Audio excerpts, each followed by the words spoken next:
Hello everyone, this is Kuheli and welcome to learning Gora. আজ আমরা SSC MTS 2022 6 July shift 2 and shift 3তে আসা all sentence improvement and error correction discuss করব এই সেশনে। So without wasting much time let's get started. First question কি আছে? Please consult a doctor before you take any medicine. এখানে আমাদের please consult a doctor এই পার্টে কিন্তু কোনো সাবজেক্ট নেই, আমরা এখানে কোনো সাবজেক্ট দেখতে পাচ্ছি না, কিন্তু আমাদের সেকেন্ড পার্টে কি দেখতে পাচ্ছি? You take any medicine. You হলো আমাদের সাবজেক্ট, তাই তো? তো আমাদের ফার্স্ট পার্টেও কিন্তু সাবজেক্ট ইউ, যেটা অমিট ছিল। তো please you consult a doctor before you take any medicine. তো যদি আমাদের সাবজেক্ট ইউ হয় তাহলে তো আমাদের ভার্ব কনসাল্টই হবে, কারণ আমরা কি জানি ইউটা হলো সেকেন্ড পারসন, আর সেকেন্ড পারসনের পর আমরা কিন্তু ভার্বের সাথে কোনো এস বা ইয়েস যোগ করি না, তাহলে আমাদের এখানে কোনো এরর নেই। Please consult a doctor before you take any medicine. Option 3 will be our correct answer. No improvement require in this sentence. Next sentence কি আছে?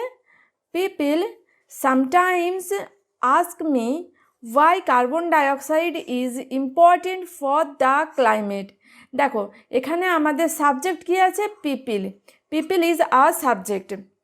তাহলে পিপলটা আমাদের যেহেতু সাবজেক্ট, পিপলটা আমরা কি জানি? পিপল হলো আমাদের প্লুরাল সাবজেক্ট, আর যদি আমাদের সাবজেক্ট প্লুরাল হয় তাহলে আমাদের ভার্বও প্লুরাল হবে, আর যখন আমাদের ভার্বটা প্লুরাল হবে তখন আমরা কি জানি? ভার্বের পর কিন্তু আমরা কোনো এস বা ইএস যোগ করি না, তাহলে এখানে আমাদের হবে people sometimes ask me why carbon dioxide is important for the climate. তাহলে এখানে আমাদের পিপল সামটাইম আস্ক মি, তাহলে কোন পার্টে এরর আছে? দেখো পিপল সামটাইম আস্ক মি, এখানে আমাদের এসটা হবে না, তো আমাদের option B will be correct answer. Number 3, the snowstorm in that region will affect thousands of travelers. তো কি আছে? will affect। দেখো দ্য স্নোস্টর্ম ইন দ্যাট রিজিয়ন, এই এলাকার স্নোস্টর্ম কি প্রভাবিত করবে? হাজার হাজার ট্রাভেলার্সকে।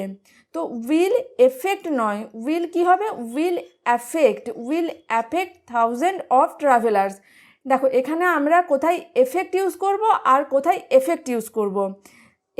AFFECT, affect is a verb, that means to change or two influence. Influence মানে কি? প্রভাবিত করা, টু ইনফ্লুয়েন্স। অন্যদিকে এফেক্ট, EFFECT, এফেক্ট কি? এফেক্ট হলো noun form, that means result or consequence বলতে পারো, ফলাফল, যেটা আমরা বাংলায় বলি। তো দেখো আমাদের কি বলছে? স্নোস্টর্ম ইন দ্যাট রিজিয়ন, এটা হচ্ছে যে আমাদের সাবজেক্ট। তো snowstorm in that region will affect thousands of traveller, যেহেতু snowstorm in that region is the subject, তাহলে সাবজেক্টের পর আমাদের ভার্ব চাই, উইল অ্যাফেক্ট হলো আমাদের মেন ভার্ব, আর উইল অ্যাফেক্ট কেন করেছি? কারণ এটা আমাদের ফিউচার টেন্স বোঝাচ্ছে। তো snowstorm in that region will affect thousand of travellers. তো কোন অপশানটা আমাদের টিক করতে হবে? চলো দেখি। উড অ্যাফেক্টিং থাউজেন্ডস হবে না, উইল এফেক্ট হবে না, তো option 4 will be our correct answer, will affect thousands of travellers. আর এখানে দেখো থাউজেন্ড ছিল, তো এখানে থাউজেন্ড হবে না, কি হবে? Thousands, will affect thousands of travellers. Abraham also had one sister of who not much has been recorded. অ্যাব্রাহামের একজন সিস্টার ছিল যাকে নিয়ে বেশি কিছু রেকর্ড করা হয়নি বা বলা হয়নি। তো দেখো এখানে আমাদের Abraham also had one sister, এই পার্টে আমাদের অ্যাব্রাহাম হলো সাবজেক্ট, হ্যাড হলো ভার্ব, আর Abraham had one sister, this is the object. এবার কি বলছে? সিস্টারকে নিয়ে কোনো কিছু বলা হয়নি, not much has been recorded, তাহলে এখানে আমাদের হুয়ের অবজেক্টিভ ফর্ম হুম বলতে হবে, of whom not much has been recorded, এখানে আমাদের হুয়ের অবজেক্টিভ ফর্ম হুমকে ইউজ করতে হবে। তো আমরা এখানে অপশন 3টাকে চুজ করব, কারণ এখানে আমাদের সাবজেক্টিভ ফর্ম নয়, অবজেক্টিভ ফর্ম হুমকে ইউজ করতে হবে। এবার কেন আমরা অবজেক্টিভ ফর্ম ইউজ করলাম? দেখো যাকে নিয়ে বেশি কিছু রেকর্ড করা হয়নি, তাহলে এখানে যাকে নিয়ে বেশি কিছু রেকর্ড করা হয়নি বোঝানো হচ্ছে। তার মানে কি, অফ হুম মানে যাকে নিয়ে, আর হু মানে কি যে, আর হুম মানে কি যাকে। তাহলে আমাদের এখানে সেন্সটা কি, যাকে নিয়ে বেশি কিছু বলা হয়নি বা যাকে নিয়ে বেশি কিছু রেকর্ড করা হয়নি। তো এখানে আমাদের তাহলে of whom not much has been recorded, option 3 will be our correct answer. Next question কি আছে, a man tends to one of the horses after its training at a stud farm। তো দেখো এখানে কিন্তু কি পাচ্ছি, a man tends to one of the horse's, অনেকগুলো মানে হর্সের মধ্যে একটা হর্সকে মানে টেন্ড করছে। তো হর্সের ট্রেনিংয়ের পরের কথা বোঝানো হচ্ছে। তাহলে আফটার ইটস বলতে কি, আফটার ইটস বলতে হর্সেস, তো হর্সের ট্রেনিংয়ের কথা বোঝানো হচ্ছে। তার মানে কি এখানে পজেসিভ কেস ইউজ হচ্ছে। আর আমরা কি জানি, পজেসিভ কেস যখন ইটের পর আমরা অ্যাপোস্ট্রোফ এস দিয়ে দিই, এই যে ইট অ্যাপোস্ট্রোফ এস, এটার মানে কি, এটার মানে হলো it is contracted form of it is, মানে ইট অ্যাপোস্ট্রফি এসটা কি contracted form of it is. তাহলে এখানে আমাদের কিন্তু এই অ্যাপোস্ট্রফি এসটাকে বাদ দিয়ে দিতে হবে। এখানে আমরা কি বলবো, ইটস। এই যখন আমরা অ্যাপোস্ট্রফ এস উইদাউট ইউজিং অ্যাপোস্ট্রফ এস আমরা ইটস লিখি, সেটা কিন্তু পজেসিভ কেস বোঝায়। মানে কি এটার বলতে এখানে হর্সের ট্রেনিং, তো মানে এটার ট্রেনিং এর কথা বোঝানো হচ্ছে। তাহলে এখানে আমরা ইটস না বলে অ্যাপোস্ট্রফ এসটাকে ডিলিট করব, তো আমরা শুধু বলবো মানে ইটস ITS। তো এখানে আমাদের বি পার্টে ভুল আছে, তো of the horses after its, দেখো তাহলে option A will be our correct answer. Next sentence কি আছে, concern above rising pollution led to the formulation of various action plans. দেখো কি নিয়ে কনসার্ন, রাইজিং পলিউশন নিয়ে কনসার্ন। তাহলে কনসার্ন অ্যাবাভ নয়, এখানে প্রেপোজিশনাল ভুল আছে, কনসার্ন অ্যাবাউট রাইজিং পলিউশন নিয়ে কনসার্ন, রাইজিং পলিউশন সম্বন্ধে কনসার্ন। তাহলে কনসার্ন অ্যাবাউট রাইজিং পলিউশন, তাহলে option A will be our correct answer. কারণ আমরা কি দেখতে পাচ্ছি, এ পার্টে আমাদের প্রেপোজিশনটা ভুল ছিল, অ্যাবাভ ছিল, কিন্তু আমাদের করতে হবে অ্যাবাউট। তো কনসার্ন অ্যাবাভ রাইজিং পলিউশন না হয়ে বলবো concern about rising pollution led to the formulation of various action plans. Next sentence কি আছে, in his memoir Attenborough said that Lisa would have been 11 if she was with us today। তো এখানে আমরা কি দেখতে পাচ্ছি, এখানে কিন্তু আমরা কি পেলাম, সাবজাংটিভ মুডে আমরা কি পাই, যেটা হতে পারতো কিন্তু নয়, যেটা অ্যাকচুয়ালি পরিস্থিতি নয় কিন্তু হতে পারতো। এখানে কি বলা হচ্ছে, দেখো লিজা যদি বেঁচে থাকতো তাহলে সে আজকে 11 বছরের হতো, কিন্তু Liza is no more today, Liza আজ বেঁচে নেই। তো যখন সাবজাংটিভ মুড বোঝাবো তখন আমরা তখন আমরা ওয়ের ভার্বটা ইউজ করি। যেরকম দেখবে, if I were a bird, if I were the prime minister of India, এরকম আমরা ইউজ করি। তাহলে সাবজাংটিভ মুড যখন বোঝাচ্ছে তখন আমরা সি এর পর ওয়াজ ইউজ না করে সি এর পর ওয়ের ইউজ করব। তাহলে এখানে আমাদের কোন অপশানটাকে টিক করতে হবে, দেখো Liza would have been 11 if she were, তো option 2 will be our correct answer. Next question কি আছে, young scientist have fresh ideas, they are ambitious and highly productive. তো এখানে আমাদের সাবজেক্ট কি আছে, ইয়ং সায়েন্টিস্ট। এটা কি, এটা আমাদের হলো প্লুরাল সাবজেক্ট। তো যখন আমাদের সাবজেক্ট প্লুরাল আছে তাহলে আমাদের ভার্বও প্লুরাল হবে। ভার্ব কি আছে, হ্যাভ। আমরা জানি হ্যাভ ভার্বের প্লুরাল ফর্ম হলো হ্যাভ আর সিঙ্গুলার ফর্ম হলো হ্যাজ। তো যেহেতু সাবজেক্ট প্লুরাল আছে আমরা কিন্তু হ্যাভ ইউজ করেছি, তার মানে কি আমাদের ভার্ব ঠিক আছে। নেক্সট পার্টে কি আছে, দে আমরা কেন ইউজ করেছি, প্লুরাল প্রোনাউন, তাই তো। সায়েন্টিস্ট ছিল, যেটা ছিল প্লুরাল নাউন, তার জন্য আমরা প্লুরাল প্রোনাউন ইউজ করেছি, তার মানে আমাদের প্রোনাউনের ইউসেজটাও ঠিক আছে। দের পর আমরা আর ইউজ করেছি, এটাও ঠিক আছে, they are ambitious and highly productive. আর টেন্স গত দিক দিয়েও সেন্টেন্সটা ঠিক আছে, পুরোটাই আমাদের প্রেজেন্ট টেন্সে পেয়েছি। টেন্সগত দিক দিয়েও সেন্টেন্সটা ঠিক আছে, পুরো সেন্টেন্সটাই কি প্রেজেন্ট টেন্সে আছে। তাহলে কি, there is no error in the sentence. তো option 3 will be our correct answer. Number 9, these days জাজিং someone is easier than respecting them. এখানে আমরা কি পেলাম দেখো, কম্প্যারিটিভ ডিগ্রি। কম্প্যারিটিভ ডিগ্রি, তো কম্প্যারিটিভ ডিগ্রিতে কি এখানে বলা হচ্ছে যে কাউকে জাজ করাটা বেশি সোজা তাকে শ্রদ্ধা করার থেকে। থেকে থেকে আমরা কম্প্যারিটিভ ডিগ্রিতে ইউজ করি, আর থেকে এই কথাটা আমরা কি দিয়ে বোঝাই, দেন। কিন্তু এখানে আমাদের স্পেলিং কি আছে, দেন, THEN।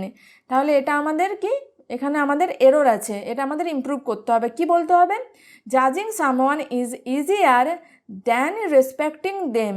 তাহলে is easier than, option A will be our correct answer. Option 1 will be our correct answer. জাজিং someone is easier than respecting them, THAN, than. Than মানে কি, থেকে। কিন্তু এখানে আমাদের কি ছিল, THEN, দেন। দেন মানে তখন। তো এখানে আমাদের দেন হবে না, আমাদের এখানে কি কম্পারেটিভ ডিগ্রিতে আমরা দেন ইউজ করি, মানে ইজিয়ার, এটা থেকে বেশি সোজা, তাই তো। তাহলে দেন, THAN। Number 10, why should we give up everything? Why should we give up everything? আমাদের কেন সব কিছু ছেড়ে দেওয়া উচিত? তো why should we give up everything, দেখো এখানে আমাদের কি, এটা WH কোশ্চেন। এই যে why, তার মানে কি এটা WH কোশ্চেন। যখন WH কোশ্চেন পেয়েছি সেক্ষেত্রে আমাদের দেখো শুডটা মোডাল ছিল, তাহলে we should give up everything। কিন্তু যখন WH ওয়ার্ড এসছে তার জন্য আমরা শুডটাকে কি করেছি, ওয়ের আগে নিয়ে এসেছি। এটা হচ্ছে যে আমাদের যখন আমরা ইন্টারোগেটিভ করি তখন আমাদের মোডাল ভাব বা অক্সিলারি ভাব যেটাই থাক সেটা কিন্তু আগিয়ে চলে আসে, সাবজেক্টের আগে চলে আসে। তো আমাদের why should we give up everything, এখানে কিন্তু কোনো এরর নেই। তাহলে option 4 will be our correct answer. No improvement required in this sentence.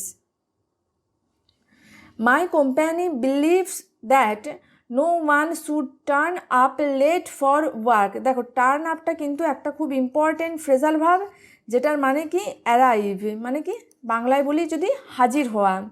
তাহলে মাই কোম্পানি বিলিভস দ্যাট, এখানে দেখো মাই কোম্পানি হলো সাবজেক্ট, তাহলে সাবজেক্টের পর আমরা কি ইউজ করব, ভার্ব ইউজ করব। কিন্তু বিলিভসটা কি, বিলিভসটা তো ভার্ব নয়, বিলিভ হলো নাউন, কিন্তু এখানে আমাদের লাগবে কি ভার্ব। তাহলে আমাদের এখানে বলতে হবে কি, মাই কোম্পানি বিলিভস, আমার কোম্পানি, দেখো মাই কোম্পানি এটা কি আছে, সিঙ্গুলার সাবজেক্ট আছে, যেহেতু সিঙ্গুলার সাবজেক্ট আছে তাই আমরা ভার্বের পর এস যোগ করে ভার্বটাকে সিঙ্গুলার ভার্ব করব। তাহলে my company believes that no one should turn up late for work. তো option 2 will be our correct answer over here. Next sentence কি আছে, I am sorry of which my mother said. I am sorry of which my mother said, আমি দুঃখিত যেটা আমার মা বলেছে তার জন্য। তাহলে কি, I am sorry for what my mother said, আমার মা যেটা বলেছে তার জন্য আমি দুঃখিত। অফ হুইচ না করে আমরা এখানে কি বলবো, for what my mother said, আমার মা যেটা বলেছে তার জন্য। ফর মানে কি জন্য, তাহলে আই এম সরি ফর, আমি দুঃখিত কিসের জন্য, I am sorry for what my mother said, আমার মা যেটা বলেছে তার জন্য আমি দুঃখিত। Option A will be our correct answer. Second last question for today, safety measures makes risky activities less risky. Safety measures এটা হলো আমাদের সাবজেক্ট। যখন সাবজেক্টটা আমাদের আছে কি সিঙ্গুলার না প্লুরাল, কি আছে, সাবজেক্ট হলো আমাদের প্লুরাল। দেখো মেজারের পর এস যোগ করা আছে, তার মানে কি এটা আমাদের প্লুরাল নাউন বা প্লুরাল সাবজেক্ট। তো যেহেতু সাবজেক্টটা আমাদের প্লুরাল আছে, ভার্বটাও আমাদের প্লুরাল হবে। আর আমরা কি জানি, নাউনের সাথে ভার্বের একটা কন্ট্রাস্ট আছে। নাউন যখন প্লুরাল হয় তখন নাউনের গায়ে এস বা ইয়েস যোগ থাকে, আর ভার্বের ঠিক উল্টোটা, যখন আমাদের প্লুরাল ভার্ব হয় তখন কিন্তু আমাদের ভার্বের সাথে কোনো এস বা ইয়েস থাকে না। যখন ভার্ব সিঙ্গুলার হয় তখন তার গায়ে এস বা ইয়েস যোগ করি। তাহলে এখানে তো আমাদের plural noun, so we have to choose plural verb. তাহলে এখানে মেক্স না বলে বলবো কি make. Safety measure make risky activities less risky. তাহলে এখানে আমাদের option 3 will be our correct answer. This is the last sentence for today. Human beings are the producers and the consumers of earth resources. তো দেখো এখানে কি বলছে, মানুষ হলো প্রডিউসার্স অ্যান্ড কনজিউমার, মানুষই হচ্ছে উৎপাদক এবং মানুষই হচ্ছে যে ভোগ করে আর্থ রিসোর্সেস, আর্থে যে সমস্ত রিসোর্সগুলো আছে সেটা মানুষ উৎপাদন করে আর মানুষই ভোগ করে। তো দেখো এখানে কিন্তু হিউম্যান বিইং আছে, তার মানে কি এটা আমাদের কি আছে, সিঙ্গুলার, কিন্তু এখানে আমাদের তো সিঙ্গুলার নাউন নয়, এখানে আমাদের প্লুরাল নাউন ইউজ করতে হবে, কারণ আমাদের ভার্ব কি আছে, আর আছে। আর তাছাড়াও এখানে দেখো প্রডিউসার্স আছে, কনজিউমার্স আছে, তাহলে কনজিউমার্স আছে, প্রডিউসার্স আছে, তার মানে কি এখানে সবকটা নাউন কিন্তু প্লুরালে আছে, আর এখানে আমাদের ভার্বও আছে প্লুরালে। তাহলে এখানে আমরা হিউম্যান বিইং না বলে কি বলবো, human beings. Human beings are the producers, মানে সমগ্র মানুষের কথা বলা হচ্ছে, সমগ্র মানব জাতির কথা বলা হচ্ছে, বা সব মানুষদের কথা বলা হচ্ছে। তো human beings are the producers and the consumers of earth resources. তাহলে option 1 will be our correct answer, এখানে আমাদের হিউম্যান বিইংস হবে, তাহলে আমাদের এ পার্টে ভুল ছিল। So guys, that's it for today. If you found it useful, then please like, share and subscribe. তোমরা লার্নিং করার সাথে যুক্ত থাকো, তোমাদের প্র্যাকটিস কন্টিনিউ করো উইথ লার্নিং করা। Wait for our next video. Till then, stay connected with learning করা. Thank you for watching.